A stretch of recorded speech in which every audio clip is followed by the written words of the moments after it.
ومن أعرض عن ذكري فإن له معيشة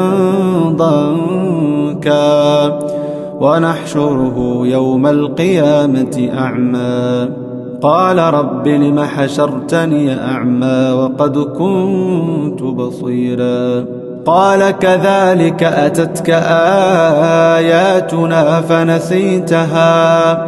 وكذلك اليوم تنسى وكذلك نجزي من أسرف ولم يؤمن بآيات ربه ولعذاب الآخرة أشد وأبقى